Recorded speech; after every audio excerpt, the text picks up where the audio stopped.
నమస్తే, welcome to our channel.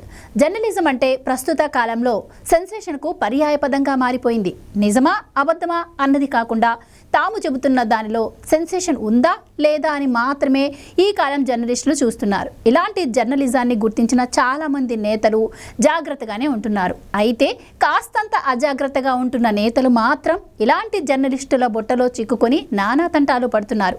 సరిగ్గా ఇలాంటి ఘటనే ఇప్పుడు వైసీపీ సీనియర్ నేత, మాజీ మంత్రి, ఏపీ శాసన మండలిలో ప్రతిపక్ష నేతగా కొనసాగుతున్న బొత్స సత్యనారాయణకు ఎదురైంది. తన పార్టీ అధినేత వైఎస్ జగన్మోహన్ రెడ్డి కుటుంబం నడుపుతున్న సాక్షి జర్నలిస్టుల మాట విని ముందు వెనుక చూసుకోకుండా సాగిన బొత్స ఇప్పుడు కనీసం సారీ చెప్పుకోలేక అవస్థలు పడుతున్నారట. ఇక వైసీపీ జమానాలో విజయనగరం జిల్లాలోని రామతీర్థంలోని రామాలయంలోని రాములవారి విగ్రహాన్ని ధ్వంసం చేశారంటూ పెద్ద రచ్చ జరిగిన సంగతి తెలిసిందే. ఈ ఘటన నాడు పెను కలకలమే రేపగా ఈ ఘటనపై కేసు నమోదు చేసిన నాటి ప్రభుత్వం విచారణ చేపట్టింది. ఆ తర్వాత అందరూ ఆ విషయాన్ని మర్చిపోయారు. ఇక తాజాగా టీడీపీ నేతృత్వంలోని కూటమి అధికారం చేపట్టింది. ఈ క్రమంలో విజయనగరం జిల్లాకు చెందిన ఓ వ్యక్తికి ప్రభుత్వం 5 లక్షల సాయం చేసింది. ఆ చెక్ను లబ్ధిదారుడికి స్వయంగా కూటమి పార్టీలకు చెందిన ఎమ్మెల్యేలు అందజేశారు. ఈ సందర్భంగా తీసిన ఫోటోను పట్టుకొని సాక్షి విలేకరి ఒకరు బొత్స వద్దకు పరుగులు తీశారు.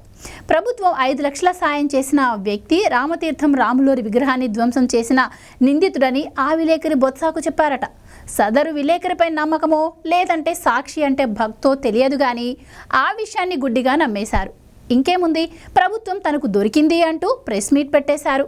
రాములవారి విగ్రహాన్ని ధ్వంసం చేసిన నిందితుడికి సాయం ఎలా చేస్తారు అని ప్రశ్నించారు. సనాతన ధర్మం గురించి వల్లించే డిప్యూటీ సీఎం పవన్ కళ్యాణ్ ఏం చేస్తున్నారని నిలదీశారు.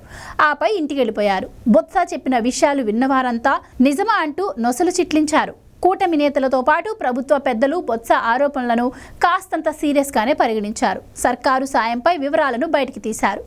ఈ విచారణలో ప్రభుత్వం నుంచి సాయం అందుకున్నది రాములవారి విగ్రహాన్ని ధ్వంసం చేసిన నిందితుడు కాదు. ఈ కేసులో రెండో సాక్షి ఓ ఆటో డ్రైవర్.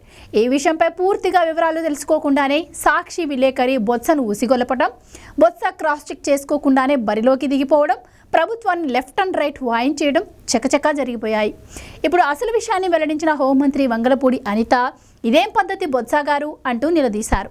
దీంతో అసలు ఈ విషయంలో తనకు తాను ఎలా సేవ్ చేసుకోవాలో తెలియక బొత్స సతమతమవుతున్నారు. సాక్షి రిపోర్టర్ తనను అడ్డంగా బుక్ చేశాడని ఆలస్యంగా తెలుసుకొని అవాక్కయ్యాడట.